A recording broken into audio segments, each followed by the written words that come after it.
ಸ್ನೇಹಿತರೆ ನಮಸ್ಕಾರ. ಸಂಪೂರ್ಣ ಮಹಾಭಾರತದ ಕಥೆಗಳ ಧ್ವನಿ ಸುರುಳಿಯ ಮುಂದುವರೆದ ಭಾಗದಲ್ಲಿ ಇಂದಿನ ವಿಷಯ ಕೌರವ ಸಭೆ. ಸ್ನೇಹಿತರೆ, ನೀವು ನನ್ನ ಯೂಟ್ಯೂಬ್ ಚಾನಲ್ ಸಬ್ಸ್ಕ್ರೈಬ್ ಮಾಡಿಕೊಳ್ಳಿ ಹಾಗೂ ನಿಮ್ಮ ಸ್ನೇಹಿತರೊಂದಿಗೂ ಹಂಚಿಕೊಳ್ಳಿ. ಇತ್ತ ದುರ್ಯೋಧನನು ಕರ್ಣ, ದುಶ್ಯಾಸನ, ಶಕುನಿಗಳನ್ನು ಕೂಡಿಕೊಂಡು ಮಂತ್ರಾಲೋಚನೆಯನ್ನು ಮಾಡಿದನು. ಕೃಷ್ಣನು ಹಲವು ಉಪಾಯಗಳನ್ನು ಹೂಡಿ ಅರ್ಧ ರಾಜ್ಯವನ್ನು ಪಡೆಯುವುದಕ್ಕೆ ನನ್ನನ್ನು ಒತ್ತಾಯಿಸಿದನು. ಅವನ ಕಾರ್ಯವು ಜಯ ಹೊಂದದೇ ಇರುವುದರಿಂದ ಯಾದವಾಗ್ರಣಿಯು ಈಗಾಗಲೇ ಪಾಂಡವರನ್ನು ಉದ್ರೇಕಿಸಬಹುದು. ದಾಯಾದಿಗಳು ಮುರಹರಿಯ ವಚನವನ್ನು ಮೀರುವವರಲ್ಲ. ಭಯಾನಕವೂ ರೋಮಾಂಚನಕಾರಿಯೂ ಆದ ಯುದ್ಧವು ಸದ್ಯದಲ್ಲಿ ಸಂಭವಿಸಲಿದೆ. ಭೂಮಿಪಾಲಕರೇ, ನೀವೀಗಲೇ 100 ಸುಸಜ್ಜಿತವಾದ ಶಿಬಿರಗಳನ್ನು ಕುರುಭೂಮಿಯಲ್ಲಿ ನಿರ್ಮಾಣ ಮಾಡಿರಿ. ಅಭೇದ್ಯವಾದ ಕೋಟೆ ಕೊತ್ತಳಗಳು ಎದ್ದು ಬರಲಿ.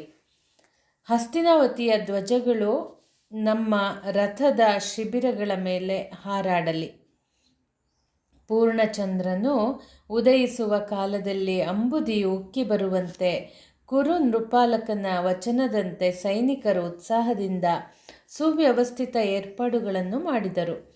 ಕರಾಳ ರಾತ್ರಿ ಕಳೆದು ಸೂರ್ಯೋದಯವು ಆಗುತ್ತಿರುವಂತೆ ಕೌರವನು ತನಗೆ ಸಹಾಯ ಮಾಡತಕ್ಕ 11 ಅಕ್ಷೌಹಿಣಿ ಸೈನ್ಯವನ್ನು ಹಲವು ಭಾಗಗಳಾಗಿ ಬೇರ್ಪಡಿಸಿದನು. ಸ್ಯಂದನಗಳು ಬಿಲ್ಲು ಬಾಣಗಳಿಂದ ಕೂಡಿತ್ತು. ರಥ, ಗಜ, ಹರಿಯ ಪದಾತಿಗಳು ಬೇರೆ ಬೇರೆಯಾಗಿ ಶೂರಾಗ್ರಣಿಗಳಿಗೆ ಕೊಡಲ್ಪಟ್ಟವು. ಕುಡುಗೋಲು, ಅಂಕುಶ, ಗುರಾಣಿ, ದಂಡ, ಕೋಲು, ಈಟಿಗಳು ರಾಶಿ ರಾಶಿಯಾಗಿ ಶೇಖರಿಸಲ್ಪಟ್ಟವು. ಸೈನಿಕರನ್ನು ಸುತ್ತಲೂ ನಿಲ್ಲಿಸಿ ಬೇಕಾದ ರೀತಿಯಲ್ಲಿ ಧೈರ್ಯವನ್ನು ತುಂಬಿ ಅಕ್ಷೋಹಿಣಿ ಸೈನ್ಯದ ಲೆಕ್ಕವನ್ನು ವಿವರಿಸಿದರು. 1 ಅಕ್ಷೋಹಿಣಿ ಅಂದರೆ 10 ಅನೀಕಿನಿ. 1 ಅನೀಕಿನಿ ಅಂದರೆ 3 ಚಮು. 1 ಚಮು ಅಂದರೆ 3 ಪೃತನ. 1 ಪೃತನ ಅಂದರೆ 3 ವಾಹಿನಿ. 1 ವಾಹಿನಿ ಅಂದರೆ 3 ಗಣ. 1 ಗಣ ಅಂದರೆ 3 ಗುಲ್ಮ. 1 ಗುಲ್ಮ ಅಂದರೆ 3 ಸೇನಾಮುಖ. 1 ಸೇನಾಮುಖ ಅಂದರೆ 3 ಪತ್ತಿ. 1 ಪತ್ತಿ ಅಂದರೆ 1 ರಥ ಮತ್ತು 1 ಆನೆ ಮತ್ತು 3 ಕುದುರೆ ಮತ್ತು 5 ಕಾಲಾಳು. 1 ಅಕ್ಷೌಹಿಣಿ ಅಂದರೆ 21,870 ರಥ, 21,870 ಆನೆ, 65,610 ಅಶ್ವಗಳು ಮತ್ತು 1,09,350 ಕಾಲಾಳುಗಳು. ಮುಂದಿನ ವಿಷಯ ಗಾಂಗೇಯರಲ್ಲಿ ಸೇನಾಧಿಪತ್ಯ ಕೈಗೊಳ್ಳಲು ಪ್ರಾರ್ಥನೆ. ಕಾಂಬೋಜ ರಾಜನಾದ ಸುದಕ್ಷಿಣ, ದ್ರೋಣಾಚಾರ್ಯ, ಕೃಪಾಚಾರ್ಯ, ಅಶ್ವತ್ಥಾಮ, ಭೂರಿಶ್ರವಸ್, ಕರ್ಣ, ಶಕುನಿ, ಬಾಲ್ಹೀಕ ಮೊದಲಾದವರನ್ನು ಸುಯೋಧನನು ಆಹ್ವಾನಿಸಿ ಪ್ರತಿಯೊಬ್ಬರಿಗೂ ಮಹತ್ತರವಾದ ಹೊಣೆಯನ್ನು ಇತ್ತು ಅಕ್ಷೌಹಿಣಿ ಸೈನ್ಯದ ಅಧಿಪತಿಗಳಾಗಿ ಮಾಡಿದನು. ಸರ್ವ ವಿಕ್ರಮಿಗಳು ಗಂಗಾತರಳನಾದ ಭೀಷ್ಮಾಚಾರ್ಯರನ್ನು ಮಹಾಸೇನಾಧಿಪತಿಯನ್ನಾಗಿ ಮಾಡುವ ಅಭಿಪ್ರಾಯ ಮಂಡಿಸಿದರು. ಅಂದು ನಿಶಿಕಾಲದಲ್ಲಿ ಕುರುಕುಲ ಸಂಜಾತನಾದ ದುರ್ಯೋಧನನು ಮೆಲ್ಲನೆ ಕುರುಪಿತಾಮಹ ಭೀಷ್ಮಾಚಾರ್ಯರಲ್ಲಿಗೆ ಹೋದನು. ಚಿಂತಾಕ್ರಾಂತನಾದ ಗತಲೋಚನ ಪುತ್ರನು ಅಜ್ಜನ ಪಾದಗಳಿಗೆ ನಮಸ್ಕರಿಸಿ ಪ್ರಾರ್ಥಿಸಿಕೊಂಡನು. ಪಿತಾಮಹ, ನಮ್ಮ ಸೇನೆಯ ಯೋಗ್ಯತೆಯನ್ನು ಮೀರಿಸಬಲ್ಲ ಇನ್ನೊಂದು ಸೇನೆ ಈ ವಿಶಾಲ ಜಗತ್ತಿನಲ್ಲಿ ಇಲ್ಲವಾದರೂ ಸರಿಯಾದ ಆಧಿಪತ್ಯ ನೀಡದಿದ್ದರೆ ಸೋಲನ್ನೊಪ್ಪಬಹುದು. ಇರುವೆಗಳ ಸಾಲುಗಳು ಸ್ವಲ್ಪ ಅಡಚಣೆಯಾದರೂ ಭಿನ್ನ ಭಿನ್ನವಾಗಿ ಹೋಗುತ್ತವೆಯಂತೆ. ನಮ್ಮ ಸಿದ್ಧತೆ ಹಾಗೆ ಆಗಬಾರದು. ಆಚಾರ್ಯರು ಮೊಮ್ಮಗನ ಮುಖವನ್ನು ಒಮ್ಮೆ ವೀಕ್ಷಿಸಿದರು. ಮಗು ಕೌರವ, ಈ ರಾತ್ರಿ ಕಾಲದಲ್ಲಿ ನನ್ನ ಅರಮನೆಯನ್ನು ಪ್ರವೇಶಿಸಿ ಹೀಗೆ ಉದ್ಗಾರವನ್ನೆತ್ತಲು ಕಾರಣವಾದರೂ ಏನು? ಸೈನ್ಯ ಸಾಗರಕ್ಕೆ ಸಮರ್ಥನಾದ ಮಹಾಸೇನಾಧಿಪತಿ ನಮ್ಮ ವೀರ ಪ್ರಮುಖರಲ್ಲಿ ಎಷ್ಟಿಲ್ಲ? ನಿನ್ನಲ್ಲಿರುವ ಶೂರರು ಜಗತ್ತನ್ನೇ ಸುಡಬಲ್ಲರು. ಪುರುಷ ಪ್ರಯತ್ನವು ನಿನ್ನಲ್ಲಿ ಎಂದಿಗೂ ಕಡಿಮೆಯಾಗಲಿಲ್ಲ. ದೈವಾನುಗ್ರಹವನ್ನು ಸಂಪಾದಿಸಬೇಕು ಅಷ್ಟೆ. ಶ್ರೀಕೃಷ್ಣನು ತನ್ನ ಸಂಧಾನ ಪ್ರಯತ್ನವು ವಿಫಲವಾಗಿ ಹಿಂತಿರುಗಿದುದರಿಂದ ನಾವು ದೈವಬಲಹೀನರಾದೆವು ಎಂಬ ಕಳವಳ ನನ್ನ ಮನಸ್ಸಿನಲ್ಲಿ ಹೆಚ್ಚಾಗಿದೆ. ಸಮಯ ಮಿಂಚಿಲ್ಲ. ಒಂದು ನೀತಿವಾಕ್ಯವನ್ನು ಅರುಹುತ್ತೇನೆ. ವನರಾಜನಾದ ಸಿಂಹವು ಹಸಿವೆಯಾದರೆ ಮದ ತುಂಬಿದ ಗಜರಾಜನ ಕುಂಭಸ್ಥಳವನ್ನು ಭೇದಿಸಿ ಆಹಾರವನ್ನು ಪಡೆಯಬಲ್ಲದೆ ಹೊರತು ನೆಲದ ಮೇಲೆ ಒಣಗಿ ಬಿದ್ದಿರುವ ಎಲೆಗಳನ್ನು ತಿನ್ನುವುದಿಲ್ಲ. ಕ್ಷಾತ್ರೇಯನಾದ ನೀನು ರಾಜ್ಯ ವಿಸ್ತಾರದ ಅಪೇಕ್ಷೆಯನ್ನು ಹೊಂದಿದರೆ ತಪ್ಪೇನಿಲ್ಲ. ಆದರೆ ನಿನ್ನ ನೆಲದ ದಾಹಕ್ಕಾಗಿ ಪಾಂಡವರ ರಾಜ್ಯವನ್ನು ಕಬಳಿಸಬೇಡ. ನಿನ್ನ ದುರಾಸೆಗಾಗಿ ನಾಳೆ ರಣಭೂಮಿಯಲ್ಲಿ ಶೂರರು ವೀರರು ಪ್ರಾಣವನ್ನು ಅರ್ಪಿಸಿದಾಗ ಅವರ ಕೈ ಹಿಡಿದ ಸುಮಂಗಲಿಯರು ತಮ್ಮ ಹಣೆಯಿಂದ ಕುಂಕುಮವನ್ನು ಒರೆಸಬೇಕಾದ ಆ ಶೋಚನೀಯ ದೃಶ್ಯವನ್ನು ನೋಡುವವರಾರು? ಚಿಕ್ಕ ಪುಟ್ಟ ಬಾಲಕರು ತಬ್ಬಲಿಯಾಗಿ ಅಪ್ಪ ಎಂದು ಅಳುತ್ತಿರುವಾಗ ಸಮಾಧಾನಪಡಿಸುವವರಾರು? ಭವಿಷ್ಯದ ಕರಾಳ ಕತ್ತಲೆಯನ್ನು ಮನಗಂಡು ಇನ್ನೊಮ್ಮೆ ನಿನ್ನನ್ನು ಎಚ್ಚರಿಸಿದ್ದೇನೆ. ಇನ್ನು ದೈವೇಚ್ಛೆ. ಅಜ್ಜ, ನಿಮ್ಮ ಮತ್ತು ನನ್ನ ಭೇಟಿಯಾಗುವ ಪ್ರತಿ ಸಂದರ್ಭದಲ್ಲಿಯೂ ನೀವು ಇದನ್ನೇ ಉಪದೇಶಿಸುತ್ತಾ ಇರುವಿರಿ. ಪಾಂಡವರನ್ನು ಶ್ರೀಲೋಲನು ಕಾಯುತ್ತಿದ್ದಾನೆ ಎಂಬುದು ನಿರ್ವಿವಾದ. ನಮ್ಮ ಈ ಆಪತ್ತಿನ ಕಾಲದಲ್ಲಿ ಜಯವು ಒದಗುವುದಿದ್ದರೆ ನಿಮ್ಮಂತಹ ಮಹಾದಂಡನಾಯಕರೊಬ್ಬರಿಂದಲೇ ಸಾಧ್ಯ. ಹರಿಯನ್ನು ಭಕ್ತಿಯಿಂದ ಒಲಿಸುವುದರಲ್ಲಾಗಲಿ, ಕದನ ಭೂಮಿಯಲ್ಲಿ ಮಲೆತು ಕಾದಾಡಿ ವೈರಿಯನ್ನು ಹಿಮ್ಮೆಟ್ಟಿಸುವುದರಲ್ಲಾಗಲಿ ನಿಮ್ಮಂತಹ ಶ್ರೇಷ್ಠ ಕಲಿಗಳು ಇನ್ನೋರ್ವರಿಲ್ಲ. ತಾವು ಈ ಮೊಮ್ಮಗನ ಮೇಲೆ ಕೃಪಾದೃಷ್ಟಿಯನ್ನು ಇಟ್ಟು ಸಲಹಬೇಕು. ಈ ಬೃಹತ್ ಸೇನಾನೌಕೆಯ ಚುಕ್ಕಾಣಿಯನ್ನು ನಿಮಗೆ ಈಯುತ್ತೇನೆ. ಸಲಹುವುದು ಅಥವಾ ಕೊಲ್ಲಿಸುವುದು ನಿಮ್ಮ ಇಷ್ಟದಂತೆ ಆಗಲಿ. ಕೌರವನ ದೃಢ ನಿರ್ಧಾರ ಬದಲಾಗಲಿಲ್ಲ. ಮೂರ್ಖರಿಗೆ ನೂರ್ಕಾಲ ಬುದ್ಧಿಯನ್ನು ಹೇಳಿದರೆ ಗೋರ್ಕಲ್ಲ ಮೇಲೆ ನೀರು ಸುರಿದಂತೆ ಇರುವುದು. ಭಗ್ನ ಮನೋರಥನಾದ ಭೀಷ್ಮಾಚಾರ್ಯರು, ನಾನು ಸೂಚಿಸಿದ ನೀತಿವಾಕ್ಯಗಳು ನಿನಗೆ ಪಥ್ಯವಾಗುವುದಿಲ್ಲ. ಆಗಲಿ, ನನ್ನ ಜೀವನ ಪರ್ಯಂತ ಹಸ್ತಿನಾವತಿಯ ಸಿಂಹಾಸನದ ರಕ್ಷಣೆಯ ಪಣ ತೊಟ್ಟಿದ್ದೇನೆ. ಉತ್ಪನ್ನವನ್ನು ಉಂಡ ಮನೆಗೆ ದ್ರೋಹವನ್ನು ಬಗೆಯಲಾರೆ. ಸೇನಾಧಿಪತ್ಯ ವಹಿಸಲು ನಾಳೆ ಮುಂಜಾನೆ ಸಭಾಂಗಣಕ್ಕೆ ಬರುತ್ತೇನೆ, ನಡೆ. ಸುಯೋಧನನು ಸಮಾಧಾನದ ನಿಟ್ಟುಸಿರು ಬಿಟ್ಟು ಅಜ್ಜನ ಪಾದಾರವಿಂದಗಳಿಗೆ ನಮಿಸಿ ಅರಮನೆಗೆ ಅಭಿಮುಖವಾಗಿ ತೆರಳಿದನು. ರಾತ್ರಿ ಕಳೆದು ಉಷೆ ಮೂಡಿತು. ಮಂದ ಮಾರುತನು ತಂಪಾದ ಗಾಳಿಯನ್ನು ಬೀಸತೊಡಗಿದನು. ಹಸ್ತಿನಾವತಿಯ ರಾಜಕೀಯ ಬೆಳವಣಿಗೆಯನ್ನು ವೀಕ್ಷಿಸುವ ಉದ್ದೇಶದಿಂದ ಸೂರ್ಯದೇವನು ಅರುಣ ಸಾರಥ್ಯದಲ್ಲಿ ಮೂಡಣಾದ್ರಿಯನ್ನು ಏರಿದನು. ಮುಂದಿನ ವಿಷಯ ಭೀಷ್ಮರಿಗೆ ಸೇನಾಧಿಪತ್ಯ ಪಟ್ಟಾಭಿಷೇಕ. ಸಭಾಂಗಣದಲ್ಲಿ ಭೂಮಂಡಲದ ರಾಜ ಮಹಾರಾಜರು ಕಲೆತರು. ಕರ್ಣ, ದುಶ್ಯಾಸನ, ಸೈಂಧವ, ಶಕುನಿ ಪ್ರತಿಯೊಬ್ಬರೂ ತಮ್ಮ ತಮ್ಮ ಆಸನದಲ್ಲಿ ಮಂಡಿಸಿದರು. ಆಚಾರ್ಯತ್ರಯರು ಸಭೆಯನ್ನು ಅಲಂಕರಿಸಿದರು. ಸಂಗರ ವಿಶಾರದರು, ವಯೋವೃದ್ಧರು, ಗಂಗಾಸುತ ಪುತ್ರನು ಆದ ಕುರುಕುಲ ಪಿತಾಮಹ ಭೀಷ್ಮಾಚಾರ್ಯರು ಸಭೆಗೆ ಆಗಮಿಸಿ ದಿವ್ಯಾಸನದಲ್ಲಿ ಮಂಡಿಸಿದರು. ಸಭಾಭವನದಲ್ಲಿ ಪ್ರತಿಯೊಬ್ಬರೂ ಒಕ್ಕೊರಲಿನಿಂದ ಭೀಷ್ಮಾಚಾರ್ಯರು ಮಹಾದಂಡನಾಯಕರಾಗಬೇಕೆಂದು ಉತ್ಸಾಹದಿಂದ ಘೋಷಣೆಯನ್ನು ಮಾಡಿದರು. ದ್ರೋಣಾಚಾರ್ಯರು ಅನುಮೋದಿಸಿದರು. ವಯೋವೃದ್ಧರಾದರೂ ಭೀಷ್ಮಾಚಾರ್ಯರು ಸಭೆಯು ಅಚ್ಚರಿಗೊಳ್ಳುವಂತೆ ವಿರೋಚಿತವಾಗಿ ನುಡಿದರು. ಮಹಾಶಯರೇ, ನಾನು ನಿಮ್ಮ ಇಚ್ಛೆಯಂತೆ ಕುರು ಸೇನಾ ಸಾಗರದ ದಂಡನಾಯಕನಾಗುತ್ತೇನೆ. ನಮ್ಮ ಸೇನೆಯು ಪಾಂಡವರ ಸೇನೆಗಿಂತ 4 ಅಕ್ಷೌಹಿಣಿ ಹೆಚ್ಚಾಗಿದೆ. ಈ ಬೃಹತ್ 11 ಅಕ್ಷೌಹಿಣಿ ಸೇನಾವಾಹಿನಿಯ ನೇತೃತ್ವವನ್ನು ಸರ್ವರ ಅಪೇಕ್ಷೆಯಂತೆ ನಿರ್ವಹಿಸುತ್ತೇನೆ.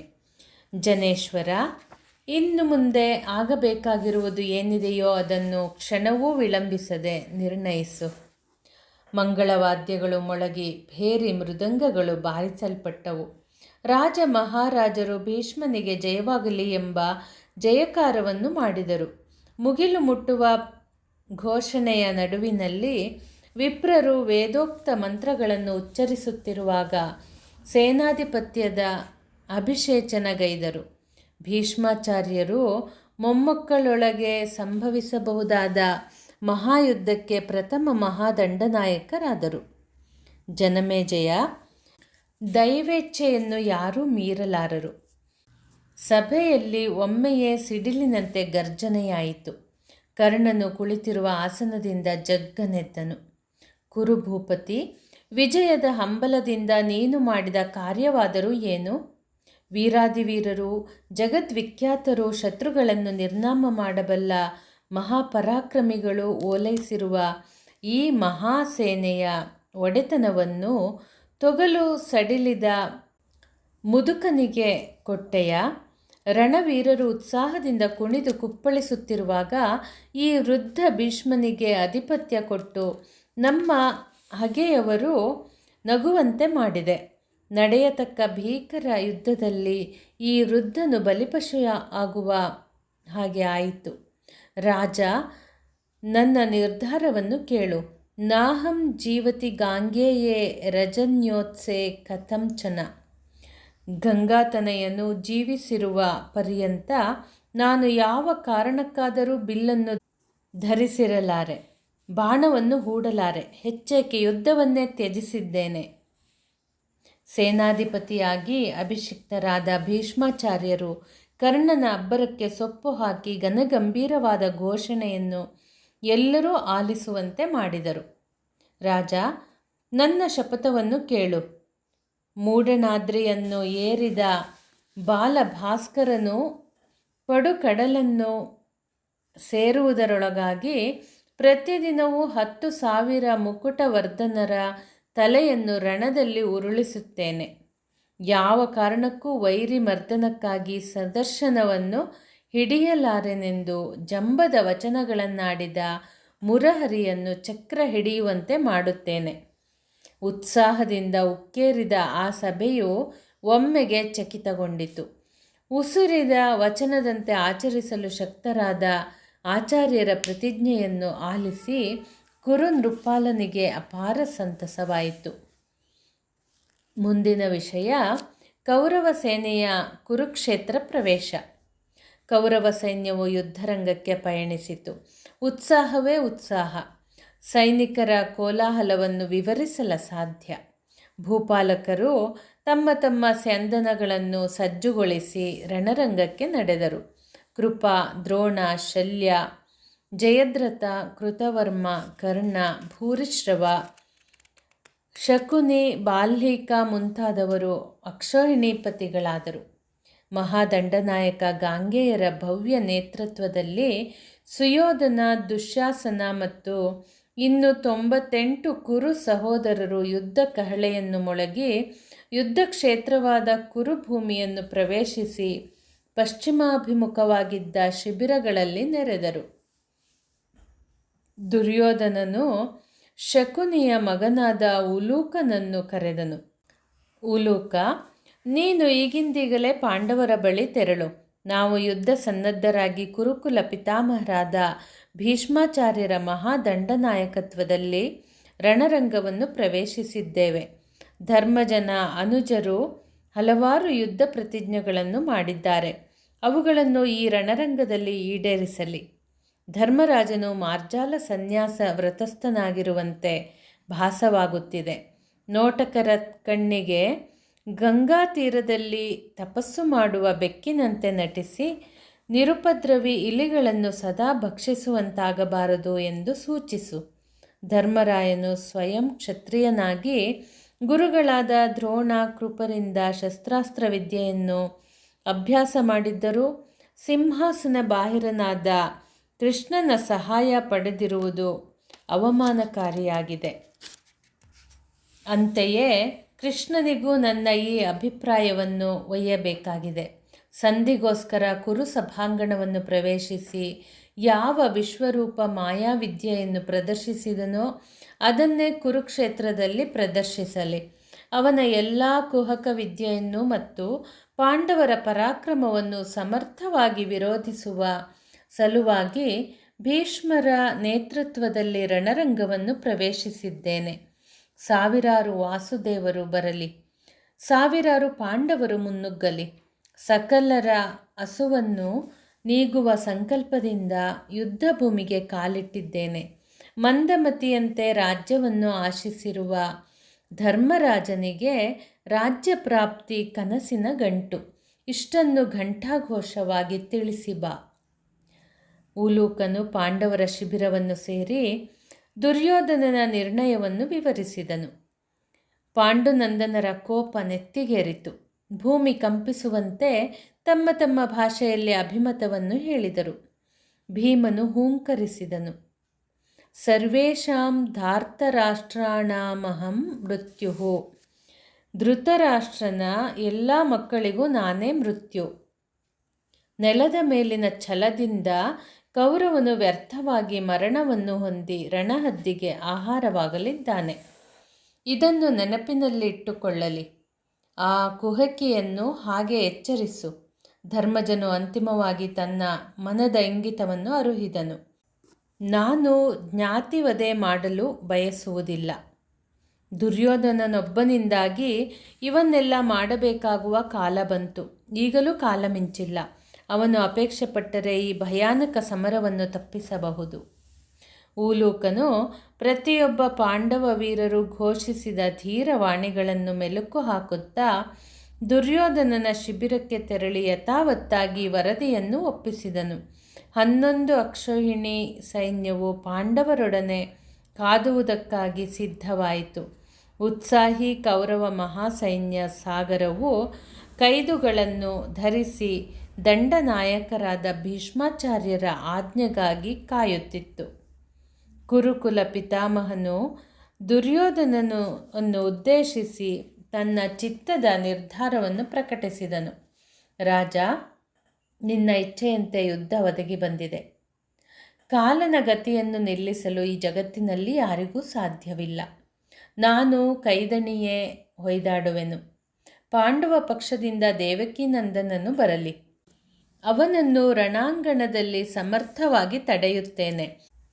ಆದರೆ ಒಂದು ವಿಚಾರವನ್ನು ಸ್ಪಷ್ಟೀಕರಿಸುತ್ತೇನೆ. ಈ ಹಿಂದೆ ನನ್ನ ಪಿತೃಮಹಾಶಯರಾದ ಶಂತನು ಮಹಾರಾಜರಿಗೆ ವಿವಾಹವನ್ನು ಮಾಡಿಸುವ ಸದುದ್ದೇಶದಿಂದ ಜಗದ ನಾರಿಯರು ಎನಗೆ ಮಾತೃ ಸಮಾನವೆಂದು ಪ್ರತಿಜ್ಞೆಗೈದಿದ್ದೆನು. ಹೆಣ್ಣಾಗಿರುವವಳನ್ನು ಯಾವ ಕಾಲದಲ್ಲಿಯೂ ಕೊಲ್ಲಲಾರೆ ಎಂದು ನಿಶ್ಚಯಿಸಿದ್ದೇನೆ. ಪಾಂಡವರ ಪಕ್ಷದಲ್ಲಿರುವ ಶಿಖಂಡಿಯು ಒಮ್ಮೆ ಹೆಣ್ಣಾಗಿ ಜನಿಸಿ ಮತ್ತೆ ಪುರುಷನಾಗಿದ್ದಾನೆ. ಆದುದರಿಂದ ಅವನ ಸಮಕ್ಷಮದಲ್ಲಿ ಎಂದಿಗೂ ಸಂಗರ ಮಾಡಲಾರೆ. ನೀವು ನೂರ್ವರು ಹೇಗೆ ನನ್ನ ಹೃದಯಕ್ಕೆ ಮೃದು ಕೋಮಲವಾದ ಹೂಬಳ್ಳಿಯಂತೆ ಆವರಿಸಿರುವಿರೋ ಅದೇ ರೀತಿಯಲ್ಲಿ ಪಾಂಡವರು ಸಮೇತ ನನ್ನ ಹೃದಯಕ್ಕೆ ಅತಿ ಸಮೀಪವುಳ್ಳವರು. ನಿಮ್ಮನ್ನು ಮತ್ತು ಅವರನ್ನು ಎಣಿಸಿದರೆ ನನ್ನ ಹೃದಯ ಮಿಡಿಯುತ್ತದೆ, ಕಂಪಿಸುತ್ತದೆ. ಆದುದರಿಂದ ನಿನ್ನ ಪಕ್ಷದಲ್ಲಿ ಇರುವೆನಾದರೂ ಪಂಚ ಪಾಂಡವರನ್ನು ಕೊಲ್ಲಲಾರೆ. ಇನ್ನು ಯಾರೇ ಬರಲಿ ಅವರ ಆರ್ಭಟವನ್ನು ಮುರಿದು ವೈರಿ ಪಕ್ಷ ಕಂಗೆಡುವಂತೆ ಮಾಡುತ್ತೇನೆ. ಭವಿಷ್ಯದಲ್ಲಿ ಜಯಾಪಜಯವು ವಿಧಿಯ ಇಚ್ಛೆಯಿದ್ದಂತೆ ಆಗಲಿ. ಇತ್ತ ಬಲರಾಮನು ಪಾಂಡವರಲ್ಲಿಗೆ ಆಗಮಿಸಿ ಧರ್ಮಜನನ್ನು ಕಂಡನು. ಯುಧಿಷ್ಠಿರ, ಕರಾಳವಾದ ಯುದ್ಧವು ಪ್ರಾಪ್ತವಾಗಿ ಅಸಂಖ್ಯ ಜನಸ್ತೋಮ ಕ್ಷಯವಾಗಲಿದೆ. ವಿಧಿ ಚಿತ್ತವನ್ನು ಮೀರುವುದು ಯಾರಿಂದಲೂ ಸಾಧ್ಯವಿಲ್ಲ. ಈ ಭೂದೇವಿಯ ಮಡಿಲು ಅವಳ ಮಕ್ಕಳ ರಕ್ತ ಮಾಂಸ ಮೇಧಸ್ಸುಗಳಿಂದ ತೊಯ್ದು ಹೋಗಲಿದೆ. ಇಲ್ಲಿ ಭೂತಗಣಗಳು ವರ್ತಿಸಲಾರಂಭಿಸಲಿವೆ. ನನ್ನ ತಮ್ಮ ಶ್ರೀಕೃಷ್ಣನಿಗೂ ಸೂಚಿಸಿದ್ದೇನೆ. ಗದಾವಿದ್ಯೆಯನ್ನು ನನ್ನಲ್ಲಿ ಅಭ್ಯಾಸ ಮಾಡಿದ ಭೀಮ, ದುರ್ಯೋಧನರು ನನ್ನ ಮೋಹದ ಶಿಷ್ಯರು. ಅವರಲ್ಲಿ ನನಗೆ ಒಂದೇ ತೆರನಾದ ಪ್ರೀತಿ ಇದೆ. ಎರಡೂ ಪಕ್ಷಗಳಿಗೂ ತಾರತಮ್ಯವಿಲ್ಲದೆ ವರ್ತಿಸಲು ನನ್ನ ಸಹೋದರನಿಗೆ ಆದೇಶಿಸಿದ್ದೇನೆ. ಧರ್ಮಜ, ನಿಮಗೆ ಜಯವು ಶತಸಿದ್ಧವಾಗಿದೆ. ವಾಸುದೇವನ ಅಭಿಮತವೂ ಹಾಗೆಯೇ ಇದೆ. ಅಂತಿಮ ಫಲಿತಾಂಶವು ನನಗೆ ಗೊತ್ತಿರುವುದರಿಂದ ಒಬ್ಬರಿಗೊಬ್ಬರು ಕಾದಾಡಿ ವಿನಾಶ ಹೊಂದುವುದನ್ನು ನೋಡಲಾರೆ. ಆದುದರಿಂದ ದೇಶದ ತೀರ್ಥಕ್ಷೇತ್ರಗಳಿಗೆ ಯಾತ್ರೆ ಮಾಡಲಿದ್ದೇನೆ. ಸರಸ್ವತೀ ನದಿಯ ಬಳಿ ಇರುವ ಪವಿತ್ರ ಧಾಮಗಳಿಗೆ ತೆರಳುತ್ತೇನೆ. ಬಲರಾಮನು ಯುದ್ಧಕ್ಕೆ ವಿರಾಮವಿತ್ತು ಯಾತ್ರೆಗೆ ಹೊರಟನು. ಇತ್ತಂಡಗಳಿಂದಲೂ ಸರಿಯಾದ ಸ್ಥಾನಮಾನ ಪ್ರಾಶಸ್ತ್ಯ ದೊರಕಲಿಲ್ಲವೆಂದು ರುಕ್ಮಿಣಿಯ ಸಹೋದರ ರುಕ್ಮಿಯು ಕದನದಲ್ಲಿ ಪಾಲ್ಗೊಳ್ಳದೆ ತಟಸ್ಥನಾದನು. ಸ್ನೇಹಿತರೆ, ಮತ್ತೆ ಮುಂದಿನ ಸಂಚಿಕೆಯಲ್ಲಿ ಭೇಟಿಯಾಗೋಣ. ಧನ್ಯವಾದ.